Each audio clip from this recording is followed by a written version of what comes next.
My name doesn't matter, I whispered to myself, staring at the photograph of my late wife on the mantel. All that matters is I'm still here, still trying. The house creaked softly around me, familiar and heavy with memories. This place wasn't just walls and bricks, it was her last gift, and my promise to keep it alive for our children. Papa? Arav's small voice tugged me back. He stood in the doorway, clutching his school bag. Yes, Beta. I smiled, patting the chair beside me. Sit. Did you finish your homework? He nodded quickly, eyes wide. I did, but Sanadi didn't help me today. She said she was busy. The word carried a sting. It's all right. You did it yourself, that's good. He leaned closer, whispering. Papa, why doesn't she talk to us much now? I swallowed hard, forcing a smile. She's older. Teenagers. They change. Just then, Sana breezed in, phone glued to her hand. Papa, did you wash my white top? I need it tomorrow, I frowned. I thought you said you'd start doing your own laundry. She barely looked at me. I don't have time for this lecture. Just tell me if it's clean, Arav flinched. I sighed. It's in the basket. Fold it properly this time. Yeah, sure, she muttered, disappearing upstairs. The silence after her footsteps felt heavier than before. Arav pressed against me. She's angry with you, Papa. I kissed his hair. She's not angry, just distant. But in truth, her coldness gnawed at me. That evening, Veer knocked on the door, carrying a toolbox. Heard your kitchen tap's leaking again. Want me to take a look? I exhaled with relief. You always know when to show up, he grinned. Someone's got to keep this place standing. While he worked, Sana clattered down the stairs, phone pressed to her ear. Yeah, I'll be there in 10. Don't worry about him, he doesn't mind. Her eyes flicked toward me, then away. Going out again? I asked softly. She rolled her eyes. It's called having friends, Papa. You wouldn't understand. Try to be back before dark. She didn't answer, just slammed the door behind her. Veer straightened, wiping his hands. She's been sharp with you lately. I forced a chuckle. Teenagers. I'll manage. He studied me quietly. You always say that, but I see the lines on your face. Don't carry it all alone. Later that night, Radhika dropped by with a covered plate. Made too much curry again, she smiled. You always feed us, I said gratefully. She glanced at the empty chair across the table. How's Sana? I hesitated. She keeps to herself. Doesn't talk much? Or doesn't want to? Her tone was gentle, but the question cut deep. She's my daughter, I murmured. She'll come around. Radhika's eyes softened. You've given her everything, but love isn't always enough. Just be careful with your heart. I nodded, unable to speak. When Arav went to bed, I lingered in the living room, staring at the framed photo again. My wife's smile felt like a promise I was failing to keep. The house felt both safe and fragile, like a fortress built on memories and silence. Upstairs, Sana's door shut tight, muffling her laughter as she whispered into her phone. And in that laughter, distant and secret, I felt the first crack in the world I thought was unshakable. Papa, don't sit here when my friends come over, okay? Sana stood at the door, adjusting her hair. I looked up from the newspaper. Why not? It's my living room, too, she sighed loudly. Because you'll start talking about the past, about Ma, or about how things were better before.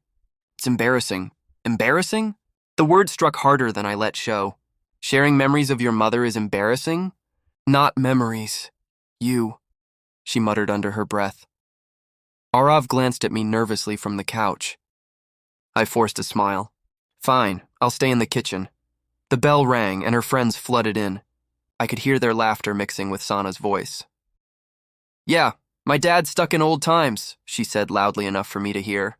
He doesn't get modern life at all, the girls laughed. My hands clenched around the teacup. I bit my tongue. Later, when they left, I called her into the kitchen. Why did you say that? Why mock me in front of your friends? She shrugged. It's just a joke. Don't be so sensitive. I'm your father, Sana. I deserve respect.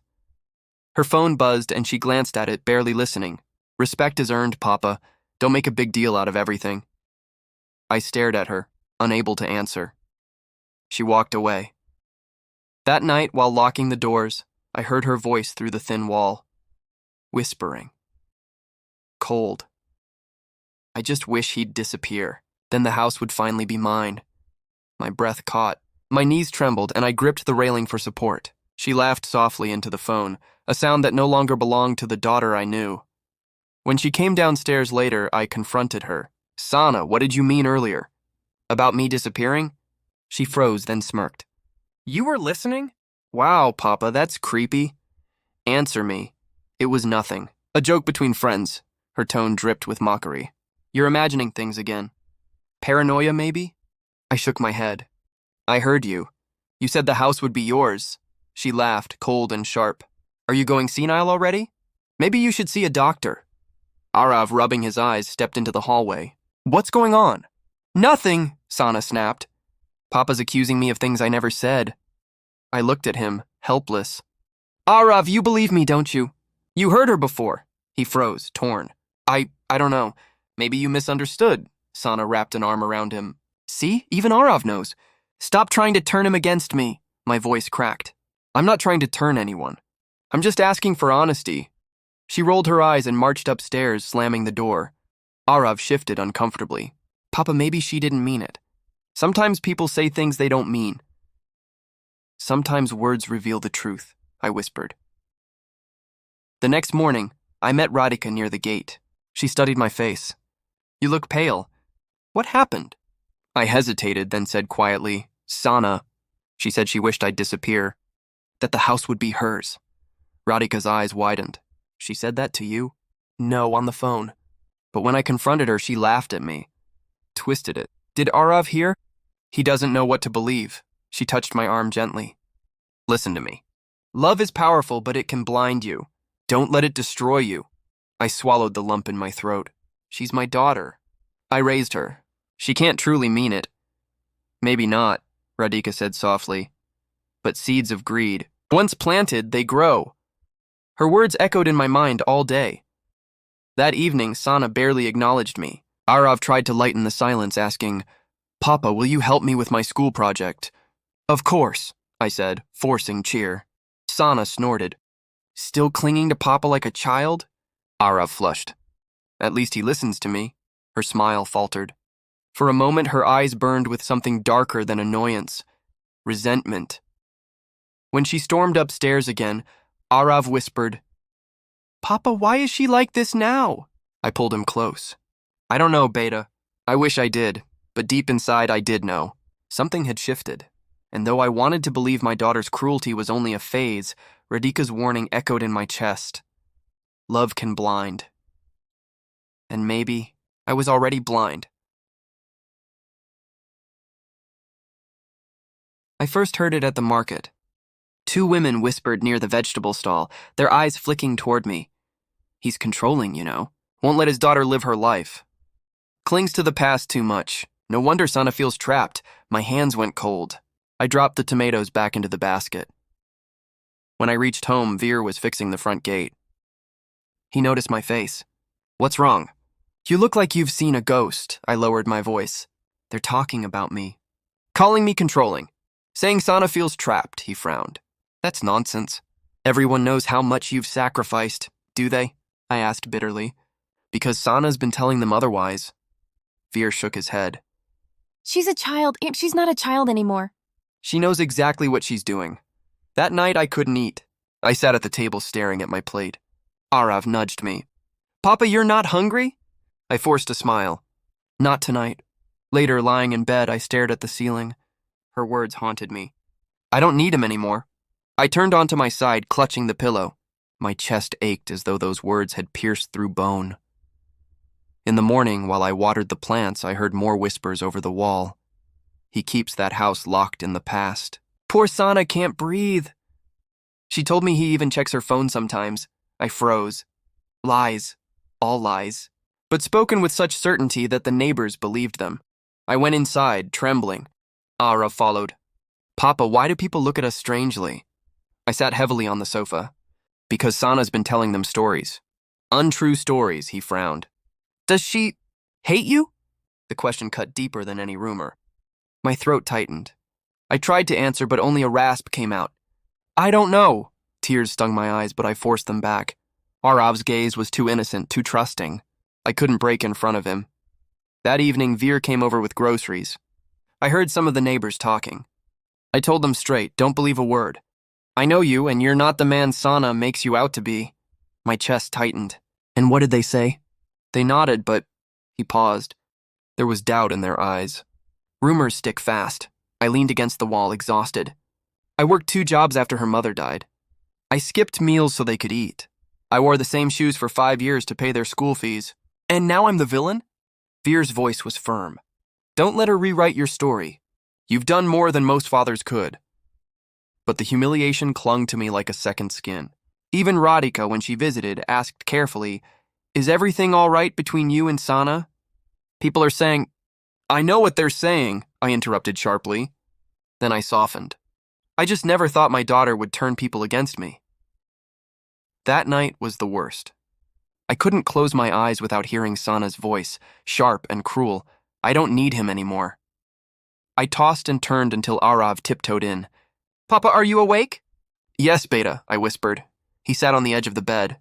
I heard Sana on the phone again. She said she doesn't care about you. My heart clenched. And what do you think? I think she's lying to herself, he said softly. But Papa, if she really means it, what will we do? I had no answer. I only took his hand in mine. The next day I saw Sana outside laughing with friends. She pointed toward the house, gesturing dramatically. They laughed louder.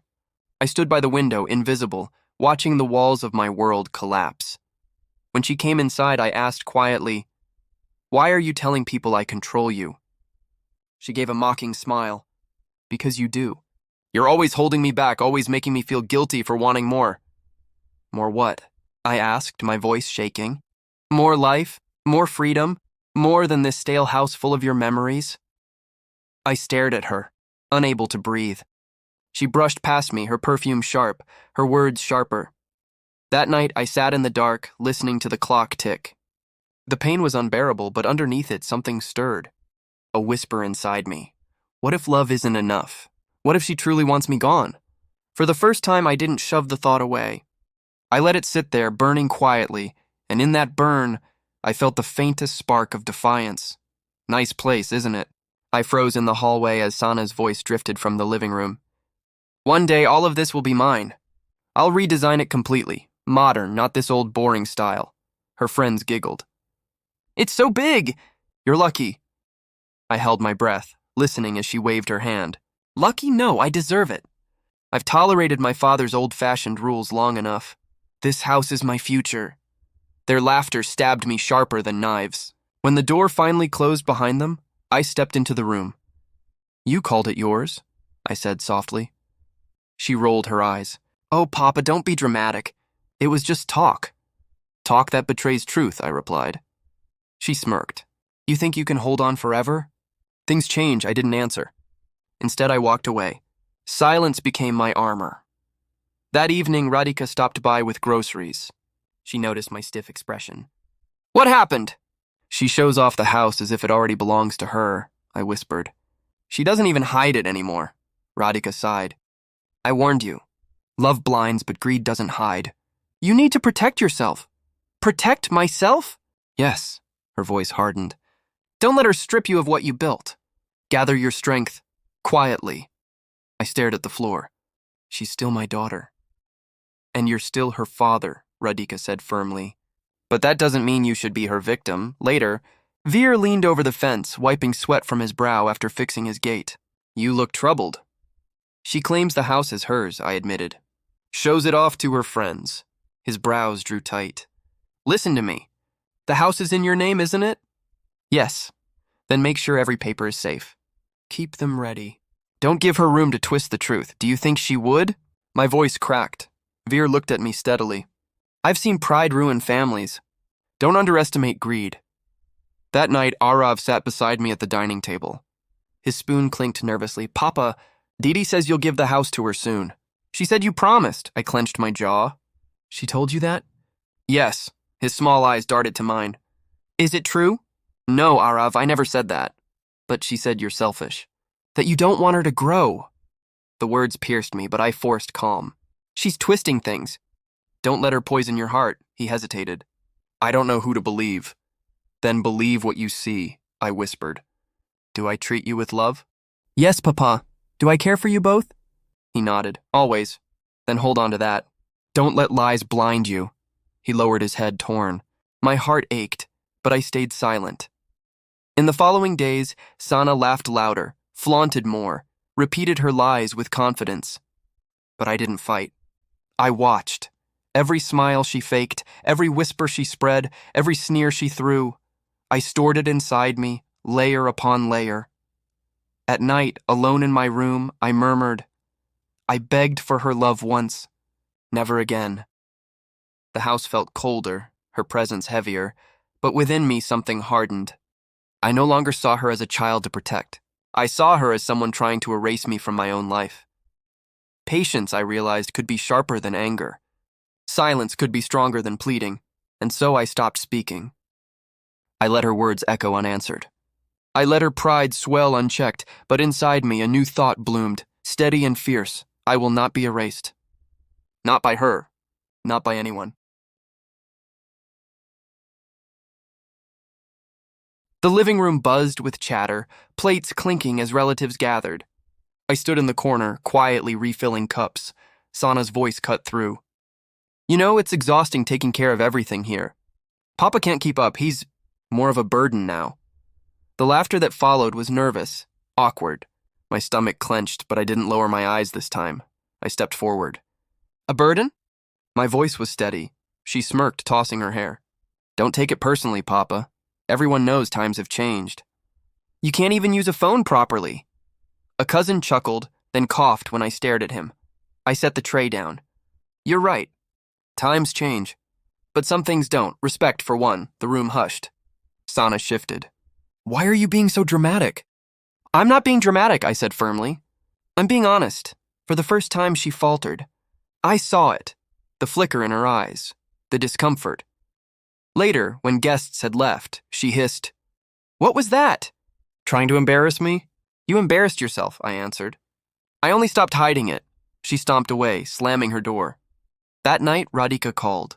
I heard from your cousin. Are you all right? I'm fine, I said, surprising even myself. I didn't break this time. There was silence before she spoke again. Good, now listen. You must prepare. Keep every paper, every proof. She's getting bold, I sighed. You really think she'd try to take the house? I don't think, she said. I know greed when I see it. The next morning, I met Veer at the tea stall near our lane. She mocked you in front of family? He asked, brows knitted. Yes. And you didn't fold? No, I stood firm, he smiled faintly. That's the man I remember. Now don't stop there. Get your documents together. Title deed, bank slips, everything.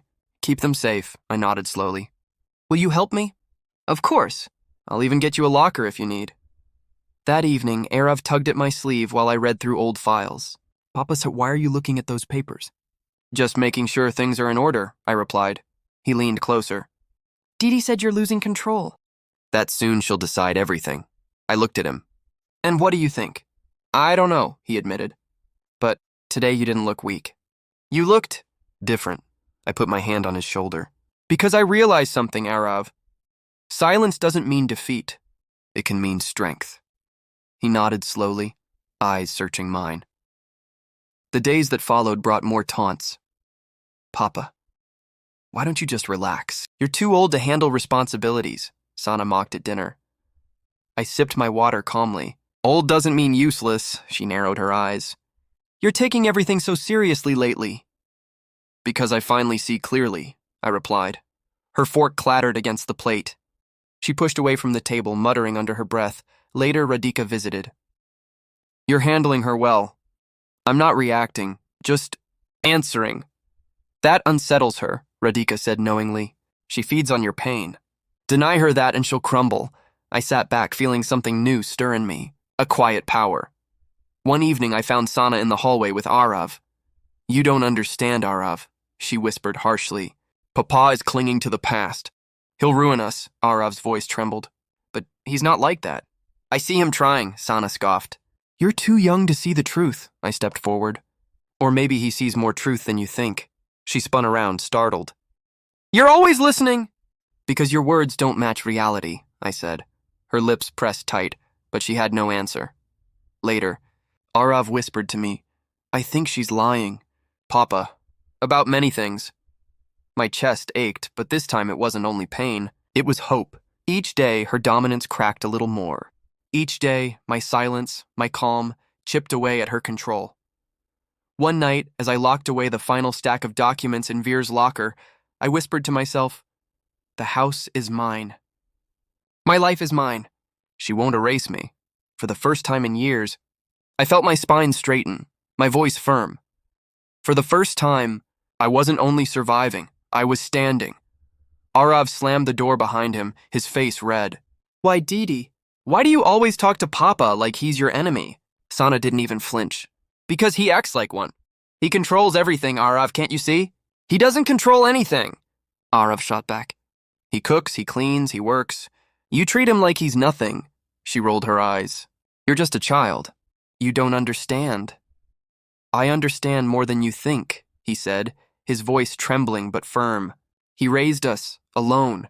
You only care about the house." Her smile twisted. "Of course I care about the house. It's our future." "My future." I stepped from the hallway into the room. "Your future or mine?" Sana's eyes narrowed. "You were listening again?" "Maybe I needed to," I said quietly. Before she could retort, Veer's voice called from the open window. I wish I hadn't heard, but I did. Sana froze. "What do you mean?" "I was fixing the pipe outside," Veer said, stepping closer. "And I heard you talking about inheriting the house soon, as if your father's already gone." Her face drained of color. "That's not what I meant." But the words had already spread. By evening, neighbors leaned on their gates, whispering. When I stepped outside, I caught fragments. Such disrespect. Poor man. After all he's done. She doesn't deserve him.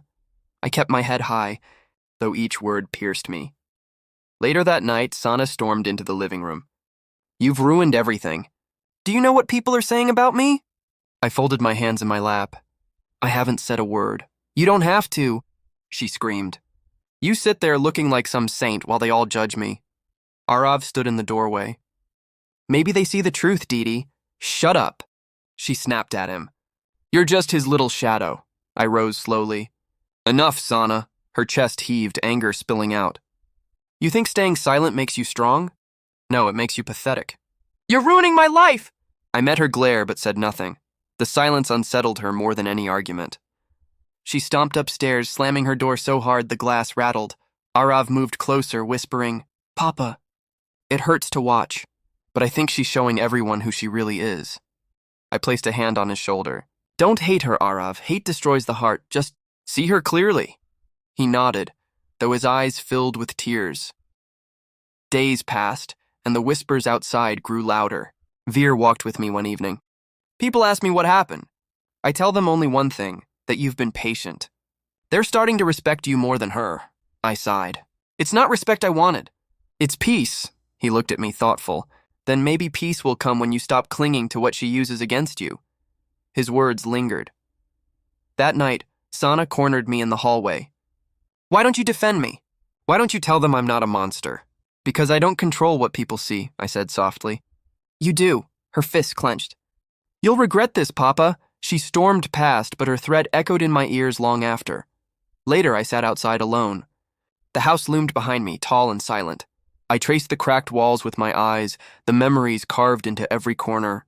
My late wife's laughter, Sana's childhood giggles, Arav's first steps. But now it felt heavy. A cage, I whispered to myself. This house was love once. Now it's a weapon in her hands. The thought came uninvited, chilling me. What if I sell it? I stared at the front door, the lock gleaming in the moonlight. Selling it felt unthinkable. Yet in that moment, for the first time, it didn't feel impossible. Sana blocked the hallway, her eyes blazing. "You should leave, Papa. This house isn't yours anymore, it's mine." My hands shook, but I forced my voice to stay steady. "This house was never yours." Her mouth curled into a cruel smile. "Everything I've done, every sacrifice I've made, it's for my future. And you," she jabbed her finger at me, "you're in the way. You owe me." "I owe you?" My laugh came bitter and broken. "I gave you everything. Food, school, clothes, dreams. I worked nights so you wouldn't go hungry." "You think I asked for that?" She snapped. "You chose to play the martyr. I don't need your sacrifices thrown in my face. I swallowed the lump in my throat. You needed them when you were a child. You needed me then. That was years ago, she shouted. I'm not a child anymore. Stop acting like I owe you love for things you should have done anyway. Arav peeked from the doorway. Didi, please, stay out of this, she barked at him. I stepped forward, my voice trembling but firm. Sana, you've twisted everything. You act like love is a debt. It isn't. I gave because you were my daughter. Her face hardened. Stop saying that like it means something. You don't know me. The words pierced deeper than any knife. I don't know you? I held you when you cried for your mother. I stood in school meetings alone. I sold my dreams so you could chase yours, she sneered. Dreams, look at this place. It's old, falling apart. You're clinging to a memory. I'm the one who can make it mean something again. I shook my head. No, Sana. You don't want to honor it, you want to own it. That's not love. That's greed, her hands balled into fists. You think silence makes you wise, but it makes you pathetic. Everyone pities you. Don't you see how embarrassing you are? A strange calm filled me. I'm not embarrassed anymore. Not of my life. Not of my scars. I see you clearly now. Her voice cracked with fury. You're choosing him, aren't you? Arav, you always loved him more. Arav gasped. That's not true. It is, she screamed. He's your precious shadow, your comfort. I'm the one who will make something of herself, and all you do is drag me down. I stepped closer until we were eye to eye. I never chose one over the other. I loved you both. But love isn't a weapon. You've turned it into one. Her lip trembled, though anger still burned. You'll regret crossing me. No, I whispered. I regret not seeing sooner how far I'd lost you. For a moment, silence stretched between us, thick and heavy. Then she spat the final blow. Maybe if you died with Mom, I'd have been free already. My knees nearly gave out. Arav cried out, Didi, stop! But I didn't fall. My heart shattered, yes, but something inside me stood tall. You finally said what you wanted all along, she glared, but her voice faltered. I didn't mean, yes, you did. I cut her off. And I heard it. I'll carry it forever, but I won't beg anymore. Not for your love. Not for your respect. Her defiance flickered just for a second. Then she turned sharply and stormed upstairs, her footsteps echoing like thunder. Arav looked at me, tears on his cheeks. Papa, I don't understand why she's like this. I touched his shoulder gently. Neither do I, Beta. But I can't keep living in her shadow. I can't keep letting this house be the chain around us, he frowned. What do you mean? I didn't answer, not yet. My voice wouldn't come. That night, when the house fell quiet, I sat at the table. The documents Veer had urged me to gather lay before me. Proof of ownership. Proof of struggle. Proof of survival. My hand trembled as I picked up the pen. The thought echoed. This house was love once. Now it's the weapon she uses to erase me. I pressed the pen down, signing my name. The sound of the ink scratching the paper felt like a final heartbeat. I whispered into the silence. I will sell the house. The very thing she thought would bury me, I'll take it away. For the first time in years, I felt free.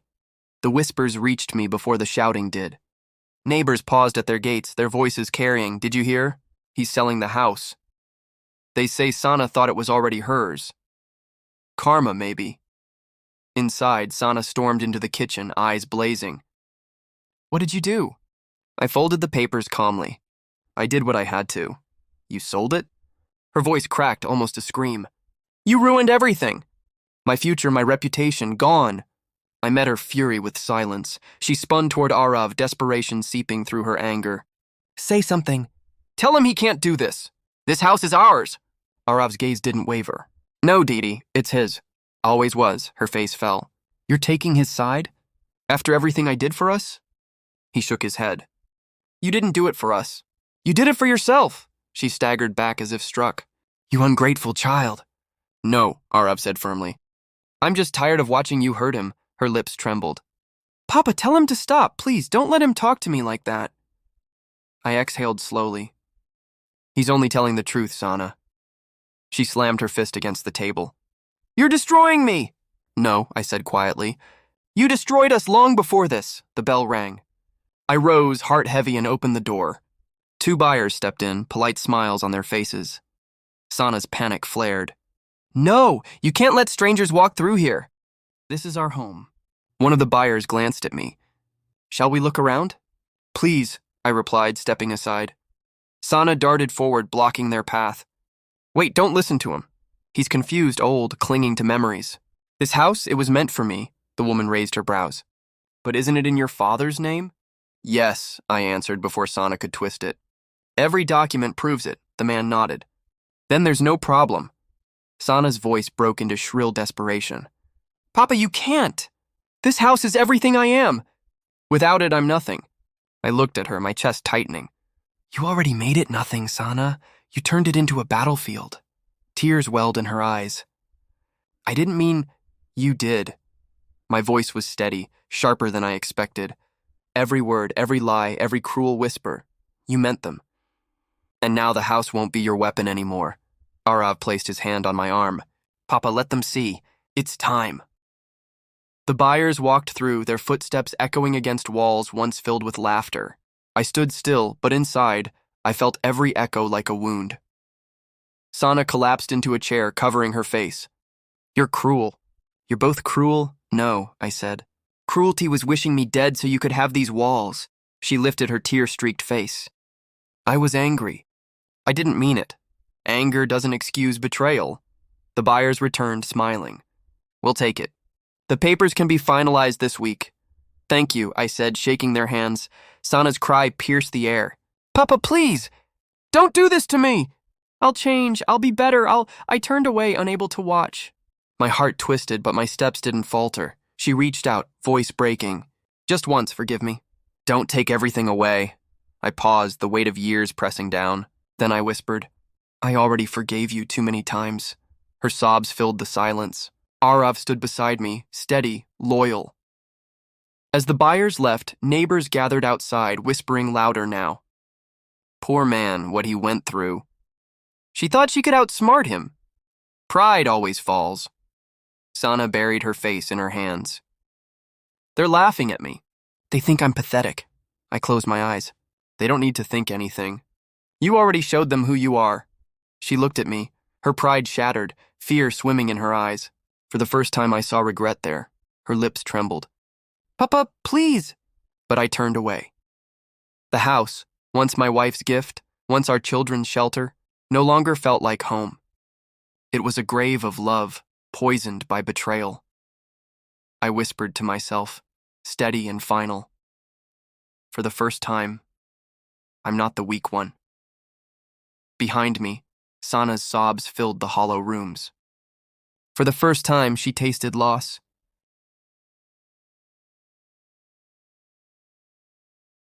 The day we left the old house, Arav held my hand tightly. Papa, he whispered, are you sure you're okay? I nodded, though my chest ached. I'm okay. It was time. We stood in front of our new place, a smaller, humbler home with peeling paint and a creaky gate. Arav's eyes lit up. It feels peaceful, I managed to smile. Peace matters more than space. Inside, the walls smelled of fresh paint. The rooms were small, but they didn't echo with bitterness. Arav ran through the hall, laughter filling the air. He stopped at the window. Papa, can I put my desk here? The light is perfect, of course, I said. This is your space now. Later that evening, Veer arrived carrying a basket of fruit. So this is the new kingdom, he said warmly. I chuckled. More like a cottage than a kingdom. Doesn't matter, Veer said. What matters is the peace on your face. I glanced at Arav, who was unpacking his books. Peace belongs to him, too. Radhika came the next day, her arms full of curtains. You can't live like a monk, you know. These will brighten the place, I laughed. You always knew how to fix what's broken. Not everything, she said softly, eyes lingering on me. I lowered my gaze. I know. That night, as Arav studied in his corner, he turned to me. Papa, do you miss her? The question pierced deeper than he knew. I sat beside him. Every day, I miss the daughter I raised, not the one who pushed me away. He bit his lip. Do you think she'll ever come back? I don't know, I admitted. But even if she doesn't, we'll be okay. Silence settled, heavy but honest. Days passed and Arav blossomed. He smiled more, argued less, even brought friends over without fear. One evening, he came home from school beaming. Papa, my teacher said my essay was the best in class. I hugged him tightly. I'm proud of you, Arav, always. For the first time in months, pride wasn't shadowed by pain. Still at night, when the house grew quiet, memories returned. I would sit by the window staring at the moon, whispering into the silence, Sana, where did I lose you? But I didn't let the ache consume me anymore. One evening, Veer sat with me on the porch. Do you regret selling it? He asked. I shook my head. No, a house is just walls. My daughter made it a prison. Letting go freed me, he nodded slowly.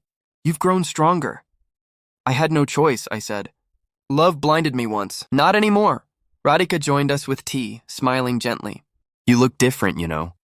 Like you're carrying less, I sipped the tea. Maybe because I finally stopped begging for what should have been given freely. She touched my shoulder. That's strength, not loss. Later, Arav came out with his notebook. Papa, listen to this line I wrote. Go on. He read aloud, voice clear. Sometimes losing something big gives you back something small but real. I swallowed hard. That's beautiful, he grinned. I learned it from you. The words wrapped around my heart, warm and steady. Weeks turned into months. The whispers from neighbors faded. People stopped asking about Sana. Veer still visited. Radhika still checked in and Arav thrived. One night, as I tucked Arav in, he whispered, I'm glad we're here. Papa, I don't feel scared anymore. I kissed his forehead. That's all I wanted, to give you peace. When the lights went out, I sat alone, pen in hand, writing in my journal. She tried to erase me, I wrote slowly. But she forgot one thing. I am not defined by a house or by betrayal. I am still here. I survived. I closed the book, breathed deeply, and looked around the modest room filled with the sound of my son's quiet breathing. It wasn't the house I once cherished, but it was home.